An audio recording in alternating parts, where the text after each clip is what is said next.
One of the number one things I hear about open houses is they don't work. And to be super honest, I think it's one of the stupidest things I've ever heard. No other way to say it, because it's one of our fastest converting leads. It's one of our highest conversion leads. And it shows from NAR that 70% of people pick their agent because it was the first person they got face to face with, which is exactly what you're doing inside of an open house. So when we do an open house, we make sure that it's a mega open house. We step it up a notch. And what I hear from a lot of agents that say open houses don't work is they're just not doing an actual open house. They're just hanging out in a house for a few hours, on a Saturday. There's a big difference between having the doors to your business open and sitting in a house, Hmm. for a few hours.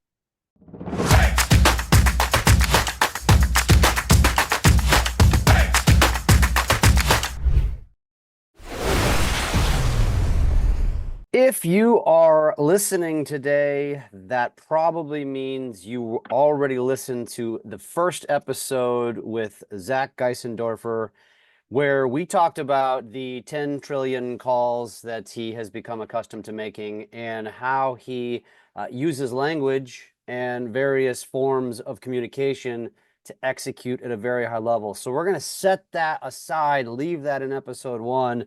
And you might remember the coffee, Starbucks coffee card that he used to get all kinds of business, which was absolutely brilliant. But today, we're bringing Zach back on because we're going to talk about what we ended the last episode with, which was talking about open house strategies and how we can make an entire episode out of this. But before we start, Zach, you mentioned the whole Zen thing when you were talking about how people can get a hold of you. And, I just have to ask because my first inclination is, all right, a little California here, maybe the parents are from Northern California. What's the story behind your middle name being Zen? So my last name is Geisendorfer, and part of the family tradition is that you take part of the name as your first name. So my uncle or my cousin's name was Guy. So technically I was in line for Door, and very luckily my parents skipped the tradition and kept Zachary as the first name and then bumped Zen over the middle Interesting. So I was way off. See, I'm picturing like a mom who, like wears like tie dyes and does yoga and meditates and all that sort of thing. But I was way off, I guess, huh? Oh yeah, no, my dad's a math teacher and my mom was a family mediator for the courts for 35 years. So they're not what you'd expect as your Wow. typical Californian peace, peace, love, happiness. So Yeah, that's awesome, man. Well, I'm glad I asked because boy, did I have that all wrong. Uh, that's awesome. So I just want to recap real quick because for those of you that need a little reminder, Zach's had kind of I would say a kind of a really quick rise in the industry, and it all came about because of your ability, not only willingness, but ability, obviously, to convert and make a lot of calls.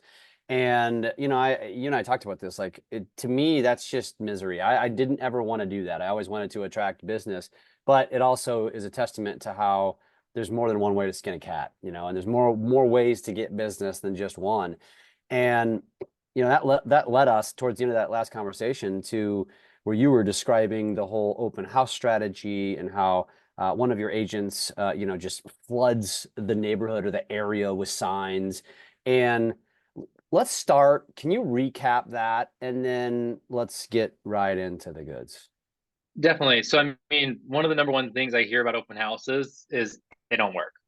And to be super honest, I think it's one of the stupidest things I've ever heard. No other way to say it, because it's one of our fastest converting leads. It's one of our highest conversion leads. And it shows from NAR that 70% of people pick their agent because it was the first person they got face to face with, which is exactly what you're doing inside of an open house. So when we do an open house, we make sure that it's a mega open house. We step it up a notch. And what I hear from a lot of agents that say open houses don't work is they're just not doing an actual open house. They're just hanging out in a house for a few hours, on a Saturday. There's a big difference between having the doors to your business open and sitting in a house, Hmm. for a few hours. So it's almost like an agent needs to really shift their mentality. It starts with mindset.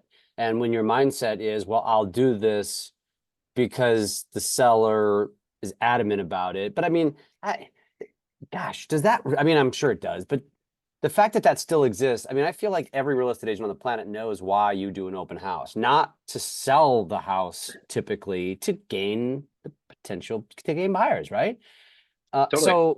I mean, I guess that's what you're saying is that it starts with mindset, and your mindset needs to shift. You need to stop looking at it as an opportunity to just go sit there for 2 hours to make the seller happy. Or I think a lot of agents, Zach, have started to use open houses as an opportunity to create content.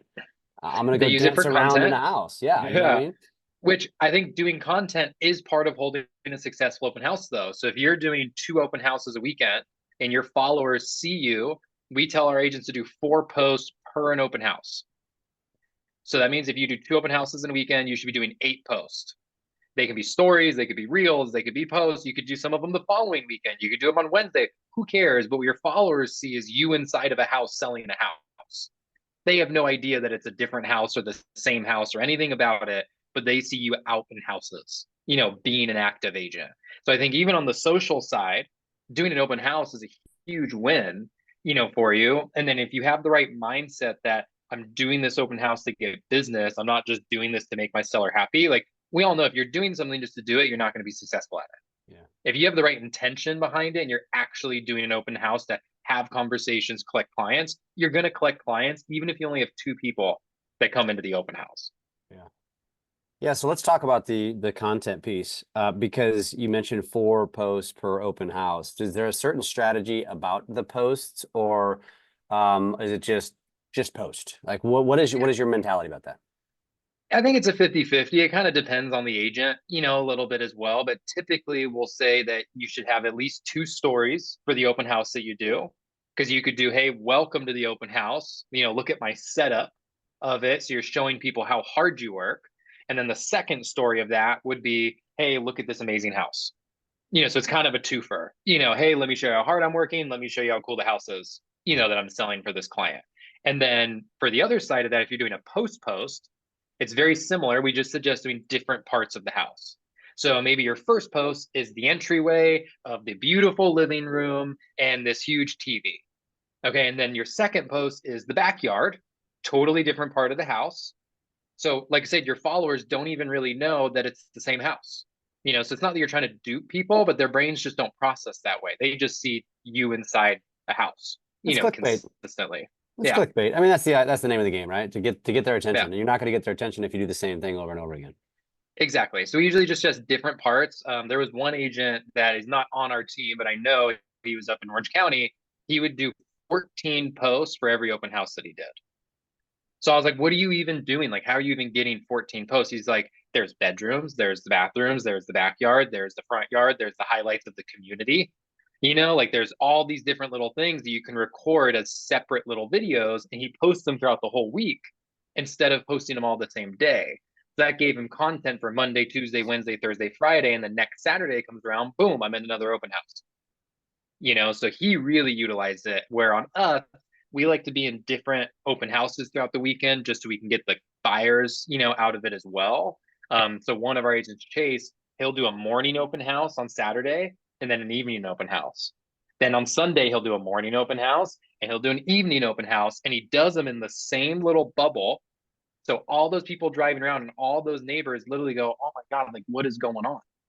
Like we see this Yeah. guy's signs every day, everywhere, and you're just in their head now. There's no way for them not to be somewhat impressed by it. Yeah. Yeah. And so when I guess the most obvious question is how is he getting 4 open houses in a small geographic area in the first place? Totally. So there's a few different ways. One, you can call agents that are with the brokerage. So he'll literally just call every single live listing that goes live every week, and he'll get a hold of them and see if they want to host their open house, which, as I just said, a lot of agents think open houses don't work. So they say, oh my God, yes, please. And he's like, yes, please. Okay. No problem. Let me come in. And then as you do that more and more, those agents will just start calling you. Yeah. They'll just call you and say, hey, Zach, we have an open house coming this weekend. Do you want to come host it? Probably have a new listing So coming he'll up. have 5 agents reach out to him a weekend saying, hey, do you want to host my open houses? And he doesn't even need to call, anymore sometimes. But it's really just targeting that. Also, Facebook groups. So we're with EXP. So workplace, is a big place for there. So he'll just post in the workplace, hey, I'm available for open houses in Fallbrook. I'm available for open houses in Carlsbad. And he'll just throw that out there. So even if they don't have one for him that weekend, a few weekends goes by, they get a new listing. Oh, who's that guy who posted in the group? That he'll Yeah. do an open house. Yeah. And he just creates that attraction. It's a lead flow from agents opposed to cold calling consumers. He can now just do a couple reach outs to agents and create that funnel, coming into his business. Interesting. Now, is this particular agent, is he, what's his avatar? Young to the business, veteran to the business? Tell me more about the agent. Definitely. He's about 4 years into the business. He's with Redfin prior to being with us. And then we ended up getting him over here on our team. And his big name of the game was like, I've worked internet leads. I've done all these different sources of business. He's like, how can I really get in front of people? That was kind of the big hiccup, that was happening was, hey, I can get people on the phone, but, I can't get them in a discovery necessarily. So I'm like, hey, let's just go right to the source. Let's just put you in front of people instead of you having to try to get in front of people. Yeah. And because that's where he thrives is in-person conversation, being able to read their facial cues. He's a big smiler. He dresses the part.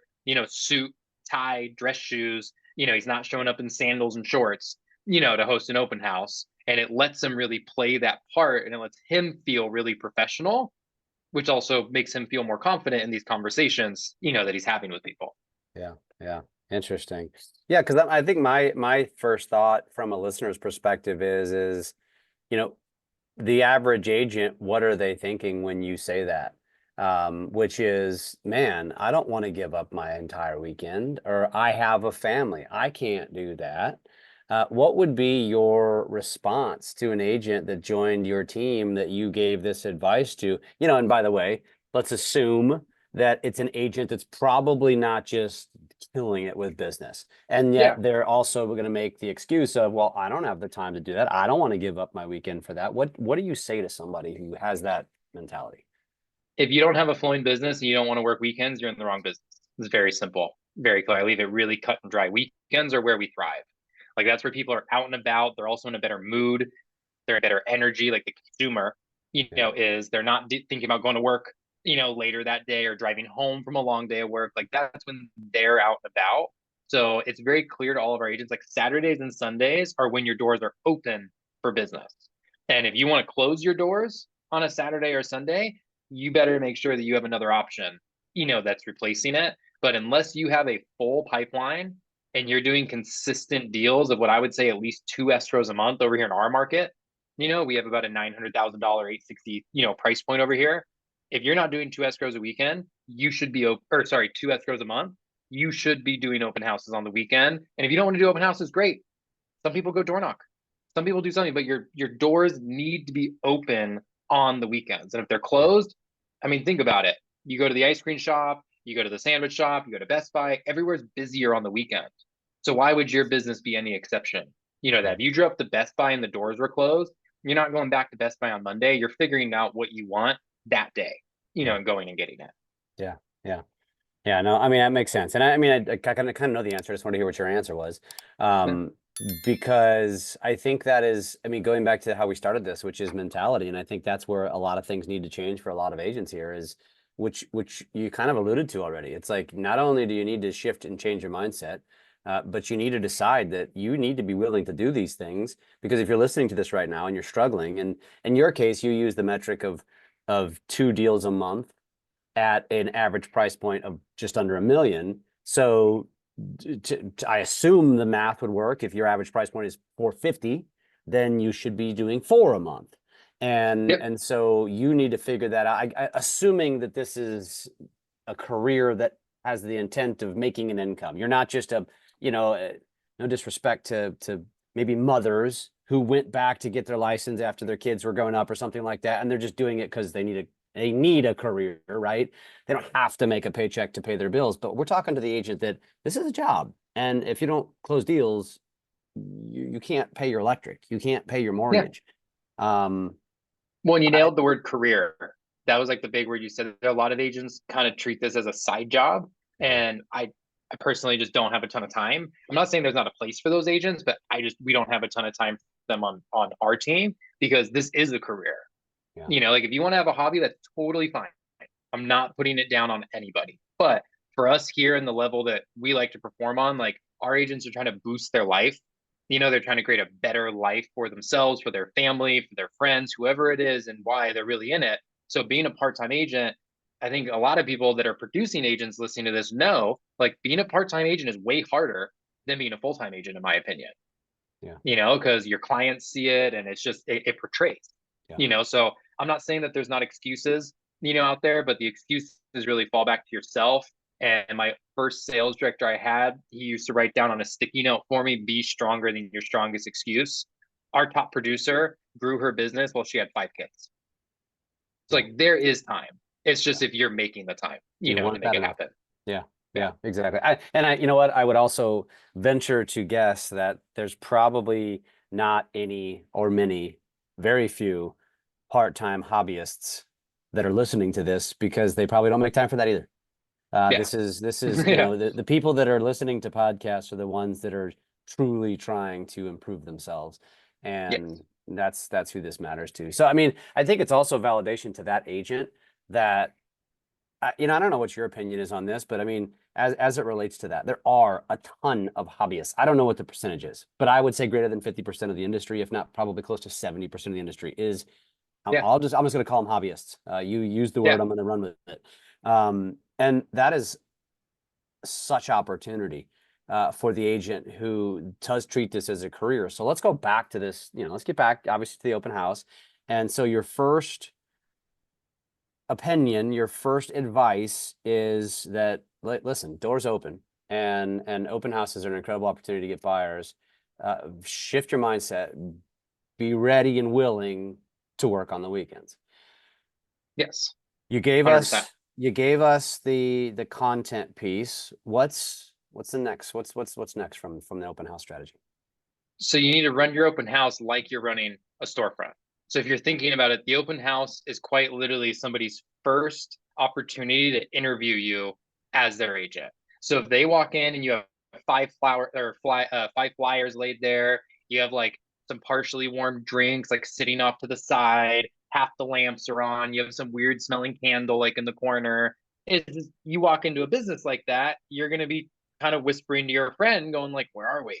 Right now. It's the same thing for an open house. It's no different. People think just because it's an open house, that means you're good to go. So you need to really sit down, and our agents prep an hour prior to the open house. They're at the house setting up, whether it's smelling good, feeling good, looking good. Okay, are the three things that we really try to qualify. So the house should smell good. Okay, let's just start there. Nobody wants to walk into a bad smelling house, whether you want to bake cookies, whether you want to have a candle you like whatever it is, like make sure the house is inviting and smells good, because that's the biggest turnoff to somebody walking in is, oh my God, this house smells like the windows and doors have been shut for the last 2 weeks. On that point, what is a trick to the house that is musty or it does have a smell? Like, what is a trick? Because only an hour, that's not enough time to eliminate a bad smell. So what are the tricks to making it palatable? So I'm not a huge fan of like the Febreze spray smell. It kind of just, everyone kind of knows it smells like a public bathroom, kind of the Febreze smell. So a big one that we used to do in the past, and I don't think a ton of people think about it, is lemons. It's like the stupidest little trick, but everybody likes to smell lemons, like a fresh cut lemon. Like it just does. It smells good. Okay. So what I used to do was take the lemon, I'd squirt it like in all the sinks and everywhere, because that's pretty close. Master bedroom has a sink. The Yeah. bathrooms are normally across from the secondary bedrooms. They have sinks, but that lemon juice, like weirdly enough, really does help bring a freshness, Hmm. to the open house. Really? And you just Yeah. Outside of that, a candle. you squeeze it into the sink and just leave it. You don't rinse it. Nope, just squeeze it in. Like, yeah, obviously you don't want seeds and stuff, laying around it. So you want to just be kind of careful, when you do it.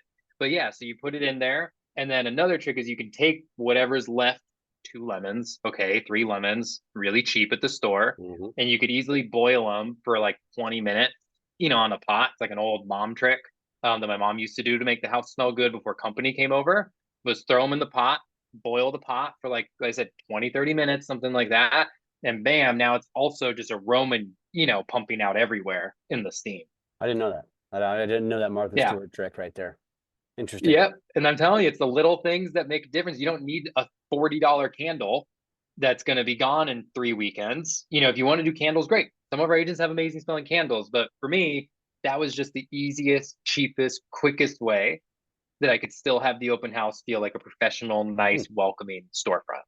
I'd like to know, for anybody listening to this, if you've ever done that, or if you've never done it and you try it, I want to know how it works. I'd like to hear some feedback on Yeah. that. So share that with me. Now, you also mentioned cookies, which actually is would be pretty simple. Not as inexpensive as lemons, but I mean, still, you go buy those pre-made ones, you pull out a cookie sheet, maybe bring some foil over so you're not getting anything dirty, and then you just, I mean, it would take 10 minutes, right, to get 10 that minutes. going, and then you And now got you the have a and then you got the snack. cookies too. Yeah.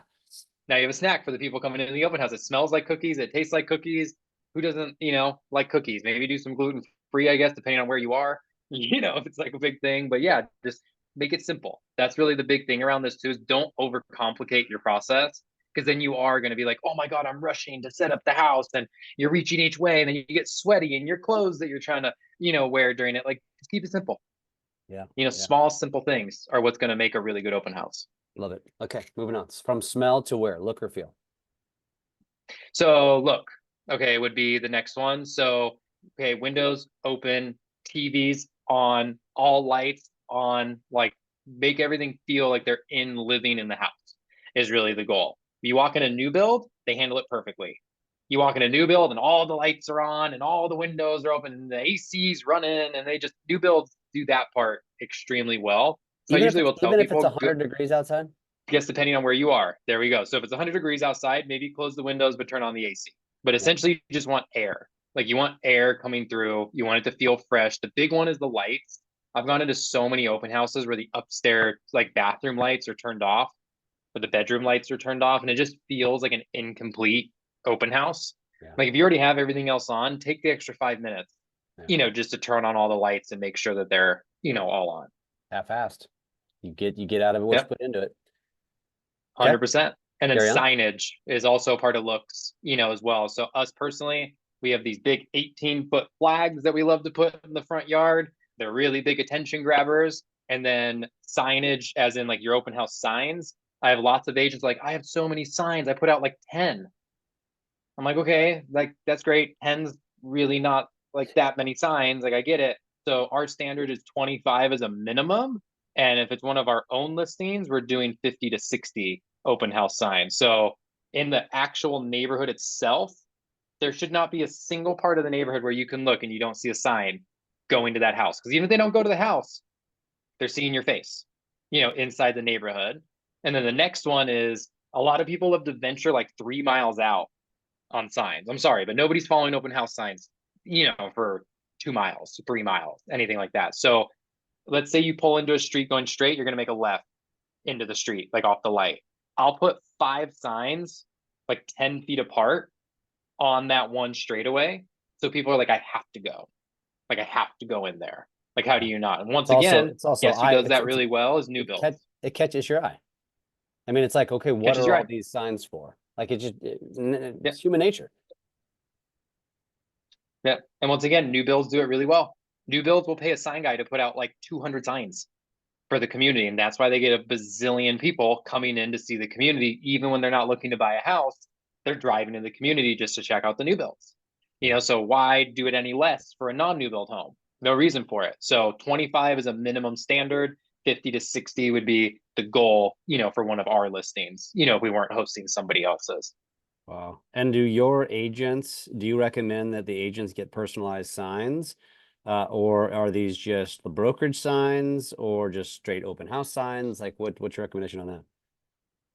Yeah, it really comes down to what you can get on pricing. We do bulk signs. We've gotten our sign price down, pretty far, but you want branded signs for inside the community for sure. Like inside the neighborhood, you definitely want, it doesn't necessarily need to have your face, but at least your name. They need to at least be seeing your name. Once you get outside of the neighborhood and you're more just on the big streets, what a lot of people love to do is half the sign is taken up by their photo and their phone number. Like 50% of the people are not going to see your photo and your phone number. So what you really want is like a bright color, something that just they can see. So our open house signs are very straightforward. It's a big, bright neon green, pink, purple, blue, yellow, nice and bright. And then it just says Fam Realty Group at the top with a phone number, nice and small on the bottom. It's just, but it's the big thing is it's really just catching people's eye and telling them where to go. This isn't really your moment to like brand yourself to the max. That's where you want to be inside the community, is where you really want to brand yourself. I assume they say open house. Yep. The ones Open out on the house. street. Because Yeah. you said it says Fam Realty and then the phone number, but in the middle, I guess, is open house with an arrow or So something. yeah, right below the arrow. Yeah. So we have Fam Realty Group, big, nice green, like I said, bright neon highlighter green is like one of our big ones. And then below it'll say open house and then a phone number. Got it. Okay. Awesome. So 25 minimum. And if they're with and just for context, if they were with you guys, it's 50 to 60. Wow. Yeah, 50 to 60. Nice. And to give you an example, we just did that last weekend, or actually 2 weekends ago, and we're double ending a 1.9 deal because a buyer that came into the open house and because they saw the signs. They're not buying So it's like everyone house. They're just a buyer. You got the buy. You just got a buyer. Gold. got a buyer and they're going to submit an offer on the property. Now, on that particular house too. On the house you were holding open. On that particular house. Nice. Yep. That's even easier. That's also where a lot of agents drop the ball. They forget to ask the buyers that come into the open house, do you want to submit an offer on this house? They try to sell themselves as an agent. Like, you're there selling the house. Be impressive selling the house. Then they'll want to work with you as the agent. If you're just in there trying to collect buyers, they sense that. Yeah. Like they get that feeling that you're just there collecting. We're like, the number one question we ask our buyers once they're done touring the house is, hey, Jeff, do you want to submit an offer on this house? Is it the perfect house for you? Yeah. You'd be surprised how many times they say yes. The biggest one outside of that is now the agent has to look good, feel good, smell good. I know we shouldn't necessarily have to say that, but it's true. I've gone into a lot of open houses with agents in cargo shorts, okay, or blue jeans and a t-shirt. Okay, I get that you may want to be the super relaxed, cool guy, vibe. Like, that's all great, but an open house just isn't the place for it. I'm not saying you need to be in a suit and tie and, dress shoes necessarily, but at least like a nice pair of pants, a polo shirt, some nice sneakers. Okay, like like I said, you don't need to blow it out of the water, but like make sure you look good. Okay, because if you look good, you're gonna feel good, and you're gonna perform on a higher level when you're inside the open house. I don't know about everybody else listening, but when I put on a suit and a tie and like I really dress up to go somewhere, I feel amazing. Yeah. Like I feel like $1,000,000. It's not something I do every day. So it makes me feel like nice and big and like confident and all of that. So like create that for yourself in the open house, whatever that is for you. Like I said, some agents go all out, suit, tie, the whole 9 yards. Some get just like really nice polos, nice pants, and some white sneakers, and keep it simple. But either way, they're dressed for business, and they're dressed nice, like they actually cared about showing up to the open house. Yeah, it's like at minimum dress like you're going to the country club. Totally. Yeah, 100%. I like it. Okay. Any more on look? On look, I'd say that's pretty much it. Like I said, as long as you can meet that standard right there, like that's all it really takes, to have a really good looking open house. Lights are on, smells good, you feel good, look good. Your signage is good because people know you put out the work to do the signs. So guess what? All the neighbors see all the signs that you put up, and they're like, I want this guy doing my signs, for my open house. So that's that essentially the start now to an open house. Yeah. Like now at least you have your doors open for business and people will want to come into your store. Yeah. Love it. Awesome. Now I'm curious to hear the next one because I don't know. I mean, the first thing that comes to my mind is, should I start giving people hugs to make them feel good? So I'm always about giving people what they want. Might as well just give the people what they want. They don't want to come into the open house and hear, hey, so do you have an agent? Oh, hey, are you working with a lender? Oh, this is one of my favorite questions. Hey, what brought you in today? Like, I'm here to look at a house. Obvious. yeah. Like that's one of those questions that I never really fully understood. So you want to be polished, clean. Okay. So people come in, right, and just go, hi, my name is Zach. What's your name? Fantastic. Hey, here's all the information on the house. It's a 3-bedroom, 2-bath, 1,300 square feet. Make sure you check out the pool that's in the backyard. Okay, there's also a really nice master bedroom upstairs. Let me ask you a quick favor though. When you're done looking at the open house, meet me over by the kitchen counter. I just gave them everything that they wanted. So now they're going to give me what I want, which is they show up to the kitchen counter. Yeah. People think that the people aren't going to show up, and it's because of their mindset.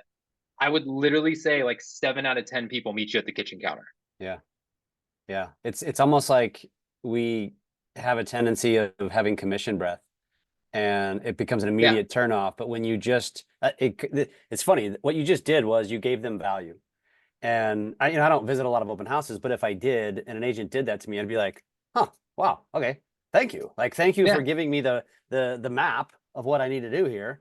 And you know what else? yeah. I don't know. I want your opinion on this too. But as a consumer, the last thing I want is a random person that I've never met before trailing me through a house that I just came to do a walkthrough of. Do you agree that you should not like hover over people as they're walking through houses?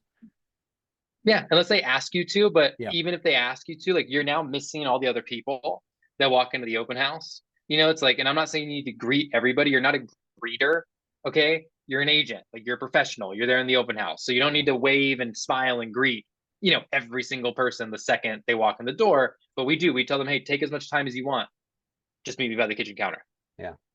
And Yeah. they do. They feel the stress is off of them. They're not getting hovered. They go walk around the house. And right as they go to walk away, though, after you say meet me at the kitchen counter, oh, really quick, can I have you sign in for the homeowner? Because now you're not signing in for me to get you as a client. You're Yeah. signing in for the homeowner, and I just gave Yeah. you everything you wanted. So once again, you're going, oh, yeah, sure, no worries. And since it's not this, oh, let me get your name and phone number right when you walk in, that's Mm. when they give you fake phone numbers, fake emails, fake names, because they know what you're doing. Where if you give them what they want, oh, last second before I forget, let me get you to sign in. It doesn't make it look like your priority. What's the psychology behind, oh, wait a second. One last thing. Like, what's the psychology behind that? Because I assume there's a method to that madness.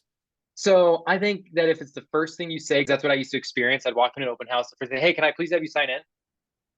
And that makes me think that the only reason that they're here is to get my information so they can call me. Like it's their priority is just to get my information. It's not to help me with the open house or sell the house, for the homeowner.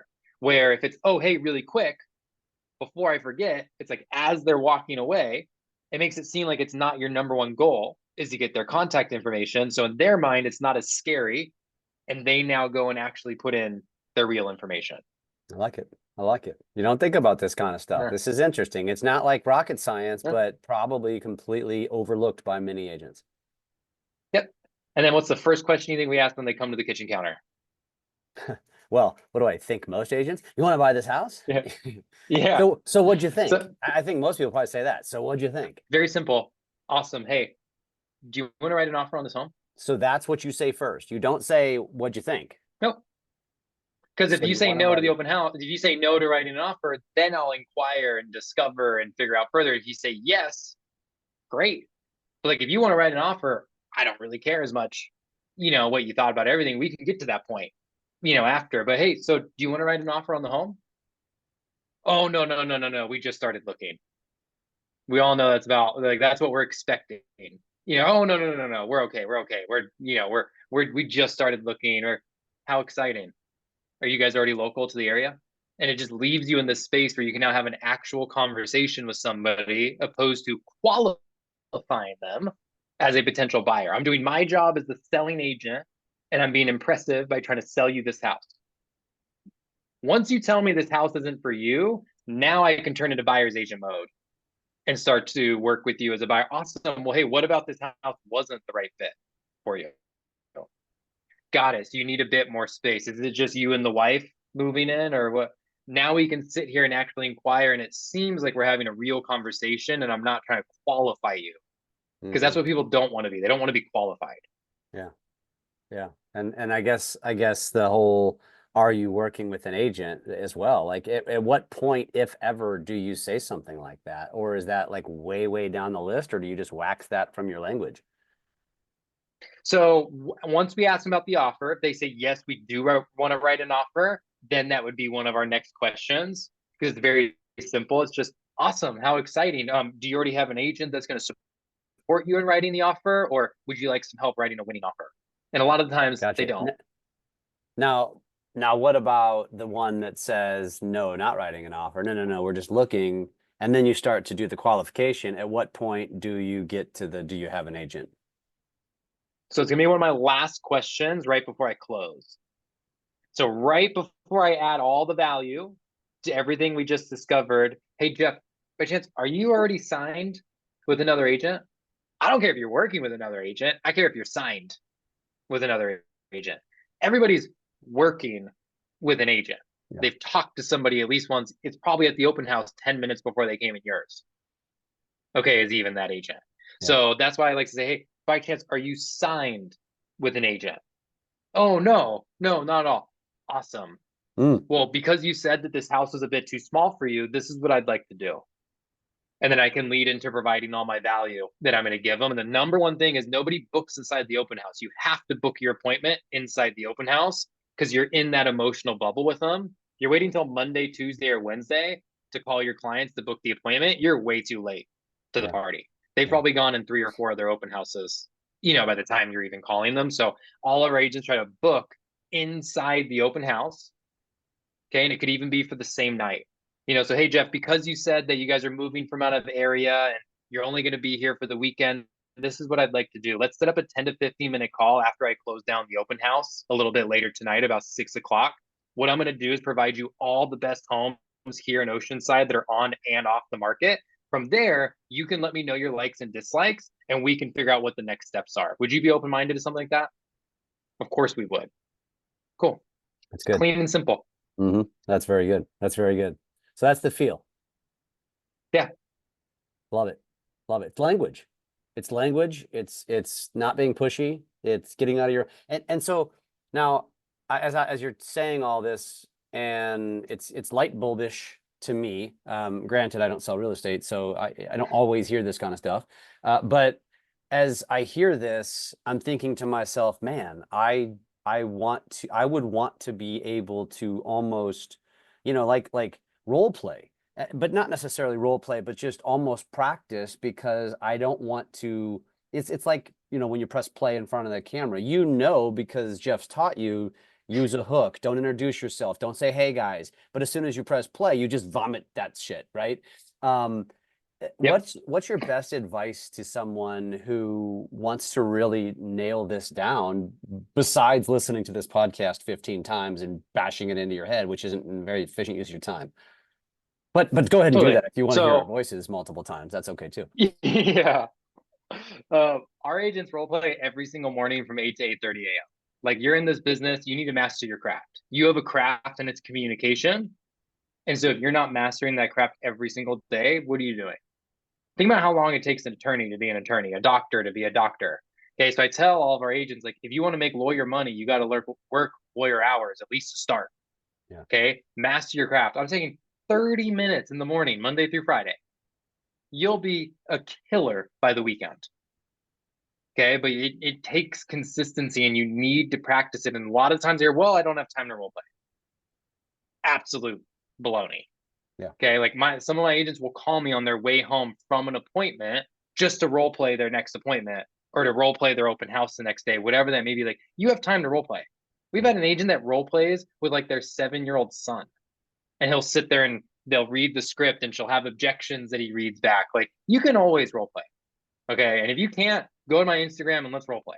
Like, let's make it happen. Like, role playing should be like one of the number one things in your business that you're doing on a daily basis, not once a week, not twice a month when you go into the office, okay, to hang out, but every single morning. All of our agents get their first call out of the way on role play. So every other call and every single conversation they have after that, they're dialed in. And what we like to call it, and it's really true, you're in your thrive state. You're in your heightened state where your brain's awake. You already know what you're going to say. It's practiced, it's rehearsed. I think we've all heard someone who's really rehearsed, whether it's on social media, whether it's inside an open house, whether it's a sales rep that you talk to from ADT. We know what it sounds like when somebody really knows what they're saying. Yeah. And it's impressive. It is. Yeah. No, I agree. And I mean, it's a level of professionalism, effectively. If you, it's almost like, and I think consumers are becoming more and more numb or privy to, a poor salesperson or a poor professional, not even salesperson, just poor. Again, you walk into an open house and the first thing they ask, can I get your information? Can you sign in? And are you working with an agent? It's like, man, you just shot yourself in the foot. Totally. Think about it, you're on a playing field. Professional sports athletes, Yeah. professional athletes, sports athletes, Yeah. professional athletes, they train every single day, sometimes 3 times a day. Yeah. Like, think about that, just so they can play one game on the weekend. And my number one highlight, if anybody on here has read Exactly What to Say for Real Estate Agents, okay, major book. If you haven't read it, go read it. But he says right in the beginning of the book, he goes, an Olympic swimmer will swim for 2 to 3 hours a day so they can perform for like 10 minutes once every 4 years. And you're telling me you Nuts. can't role play for 30 minutes a day? It's nuts. What's the name of the book again? Yeah. Exactly What to Say for Real Estate Agents. And it's by Phil Jones. It's a really good book. If anyone hasn't read it, I highly suggest it. We had our whole team read it. We practice it. We role play it. He even has role play cards that we use for some of our stuff. It's all very NLP. Are you open-minded too? Not sure if this is for you, but but it really helps you craft a lot of your communication. I mean, let's just say there's an agent listening to this and they're in, Vermont, Arkansas, whatever, just somewhere not in California. And they're thinking to themselves, damn, like I don't have these resources at my brokerage. What's your advice to somebody like that? They're free everywhere. So really what we're providing as a team is accountability. We're providing structure. We're providing the blueprint. The big word there is accountability, though. Like, somebody joins a team because they want to be held accountable to hitting their goal. Yeah. So if you don't have that around you, you can create it yourself. It'll be harder. Don't get me wrong. I'm not saying it's going to be easy. It'll be hard, but it'll really just be hard work is all really be. The process behind it is fairly easy. There's lots of podcasts. There's lots of books. There's free stuff on YouTube. Like, there's stuff everywhere. The thing is, you just got to pick one and run with it, though, instead of bouncing around between something new, every 2 weeks. But if you can actually time block out a calendar, line out what it is you need to do to be successful, 20 conversations a day, okay, 30 minutes of role play, okay, an hour of follow-up, okay, an hour of prospecting at minimum. Like, if you can line that on a calendar and follow it, like, you'll be successful in real estate. Yeah. Like, that's the blueprint. So it's really not hard, it's hard work, Okay. is really what I like to tell people. Yeah. Yeah. All right. So what am I missing? We talked about the mindset. We talked about how to promote and how to take advantage of what you have, which is social media. We talked about treating it like a storefront. Two things here. Okay. The two things we're missing. One would be driving traffic to your Okay. open house. All right. Signs are great. We dial 300 neighbors, okay, around the open house. Let all 300 neighbors know that you're going to be hosting that open house that weekend, and if they want to pick their next neighbor. Easiest reason to call. So 300 calls. 300 calls. Like I said, if you take an average answer rate, on something like geodata, depending on where you're getting it from, you'll probably have 15 to 20 conversations, something like that. And on average, you'll probably get at least 5 people that come into your open house from that. Most people don't even have 5 people that come into their open house. Yeah. So the fact that you can get 5 extra people coming in, and guess what? Those are your most qualified buyers that you can have in your database as a homeowner. Or you run into a renter who's renting in their community, and they're your most motivated buyer to want to live in that house. So either way, it's a win-win.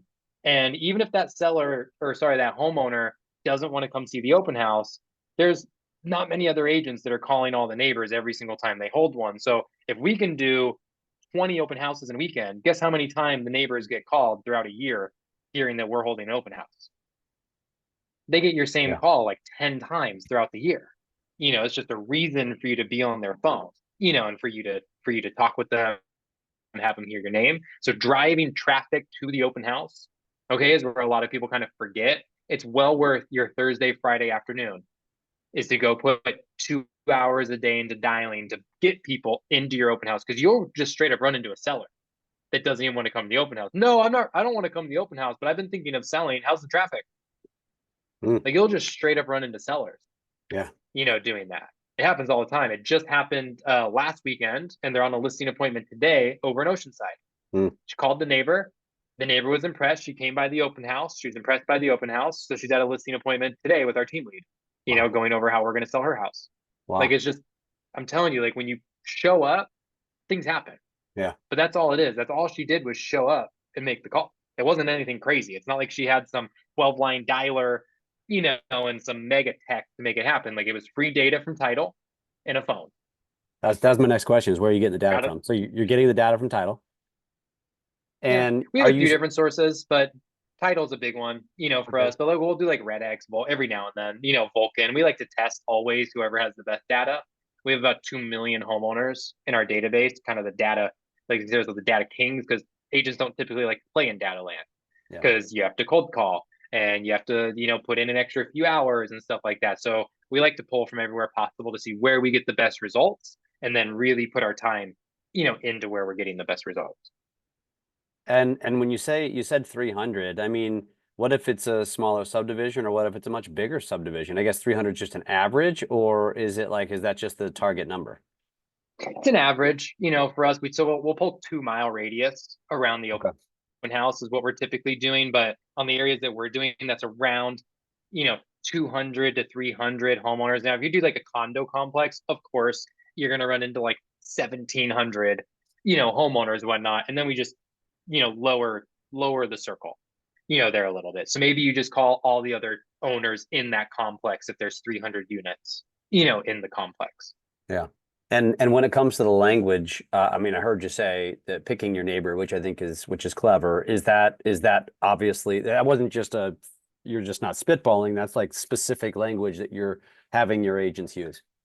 Yeah, definitely. I mean, it's pretty simple, outreach. Hey, Jeff, it's Zach. I'm going to keep this call really quick for you. We're actually selling your neighbor's home right down the street over at 1234 Jefferson Street.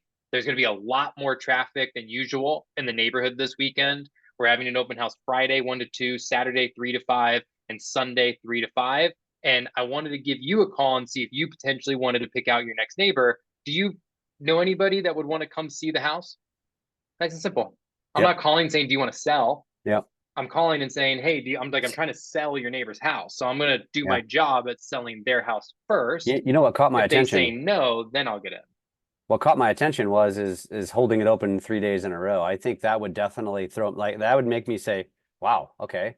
Um, my first reaction was as a seller, man, what a pain in the ass. But at the same token, if I got the house ready for an open house once, you might as well just go ahead and knock them all out in 3 days. I can keep the house clean rather than multiple weekends. Yep. And we always ask our sellers for 3 days. You can't always get it, of course. Sometimes, people just need to be in the house, Yeah. for certain reasons. But we'll always push for a later in the day Friday, people coming home from work. Yep. And then we'll go middle of the day to earlier in the day Saturday, and then Sunday. We try to match the time on Saturday and Sunday. So for us here, 1 to 4 is kind of our prime time that we have found.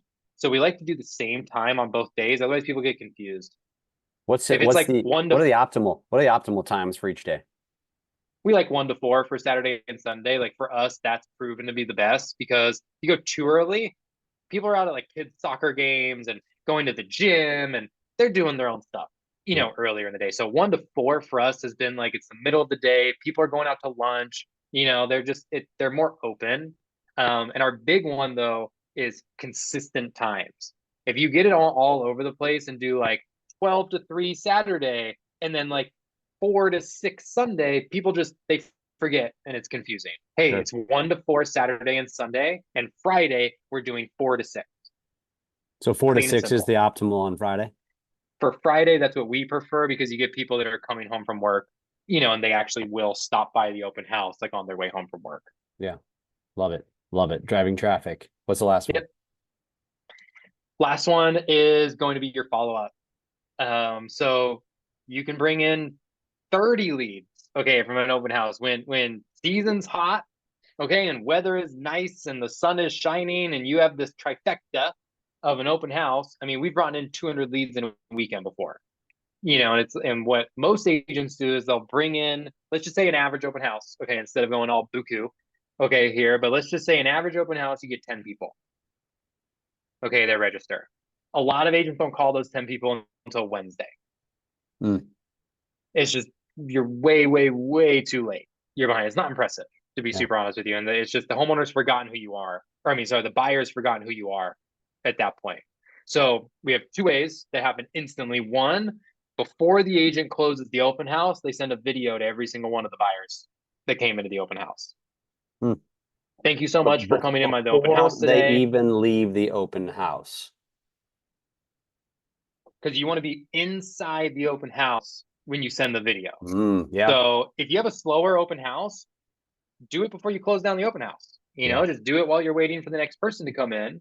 But if you have this busy open house, just shut down the open house, record your 10 videos really quick. We're talking 15-second videos. We're not talking a 2-minute long look at the open house. 15 seconds. Thank you so much for coming to my open house today, Jeff. It was very nice meeting you and your wife. I'm really excited to be able to send over all the information, that we talked about. And I'll make sure to give you a call Monday morning just to make sure you're able to access all of it. Yeah. Yeah. It's just impressive. It is. Yeah. Like, you're just, as a buyer, you're going, wow, nice. And then the second one of that is they get a call same day. Same day. Everybody waits, like I said, till Wednesday. Some of our agents will literally pull over, get dinner, and they'll do their calls like, wow, like So before they go home. the video is text or email? Yeah, text typically Text. is what we prefer, but you could do email just in case maybe you got a bad number or something like that. Okay. So you're sending a video and then you're also calling when you're basically done with the open house. Yep. Most people won't respond to a video. They just like to watch it. Videos are not made to get this like massive tidal wave of response back. They're just made to re-put your face in front of them and show them I'm doing something different than all the other agents, open houses that you just went in. Got it. Go. So the video re-puts your face there. After we send out the list of homes, typically, because if they didn't want that house, they typically want a different house. Yep. So we're sending out the list of homes and then calling them same day and just saying, hey, Jeff, I did just as promised, and I put together that list of homes that I considered the top 5 best deals in Vista, whatever it is. Okay, that you're going to send them. I wanted to make sure that it made it over to your email and you were able to open it. Did you get a chance to see those? Yeah. How much time are you giving them after you Nice. send it? I don't know, maybe an hour, something like that. It doesn't matter if they opened it or not. Sure. Because if they didn't open it, they're going to open it after you called. Yeah. For sure. Yeah. The problem is people think sending homes is a value add. I can go to Zillow, Realtor.com, Redfin, Homes.com, Compass.com. I can go to any website and set myself up on automated home search. Sending somebody homes, like just auto, like, oh, great, I'll send you homes, talk to you later. That's not like a value add these days. It's just, you can go anywhere, and find homes for sale online now. So you have to create the value behind the homes you send. So, hey, Jeff, what I'm going to do after I close down the open house is I'm going to sit down and I'm going to scan the Vista market and I'm going to send you the best homes on and off the market that match your criteria. If you could do me a favor and respond with your likes and dislikes, that will really help me adjust your search and make sure that you're only seeing homes that you would want to see. I know when somebody gets 1,000 homes in their email, they all kind of start to look the same. Yeah. You have to create value behind your property alert versus the other one. So if you're calling to say, hey, making sure you saw those homes that I just put time into picking and sending to you, it puts value behind your search instead of the 12 other searches that they're already on. Guaranteed. Yeah. I love that. Damn. Yeah. Okay. And then after that is essentially just consistency. So an open house lead should have 21 phone calls within the first 7 days if they didn't answer the phone. Woo. 21 in the first 7 days. How many times do you get told to F off when you call that much? You'd be surprised, actually very minimal. Really? Super minimal. Now, if you called someone 3 times in a matter of 15 minutes, sure. Don't, like, somebody's in a meeting, you call their phone 3 times in a row, but sure. So what we'll typically do is what we call a double tap. So first call is going to be call, they goes to voicemail, you hang up, you call again, you leave a voicemail on the second call. Okay, if they don't answer or call you back, we give one more call later in the night. So you want to give a little bit of a gap. Like I said, you don't want to just be boom, boom, boom, like back to back. That's only for the first 7 days. Yep.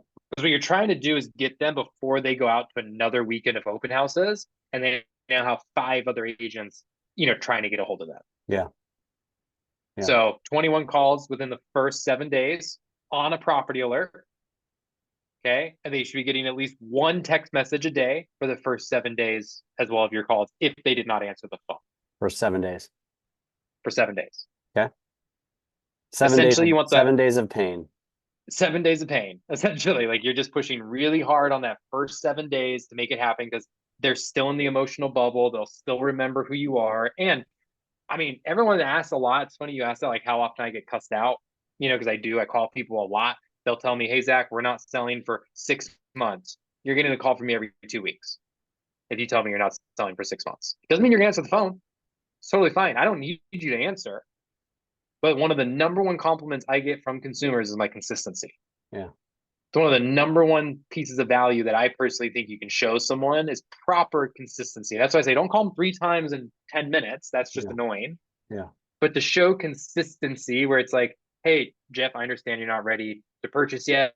I understand you don't want to book an appointment with me. I totally get that you're just in the discovery phase. I'm going to give you a call once a week on Tuesday mornings to make sure that the homes I'm sending are actually to your liking. And that way, as we get closer to you making a serious decision, at least we know you're getting all the best properties that exist on the market.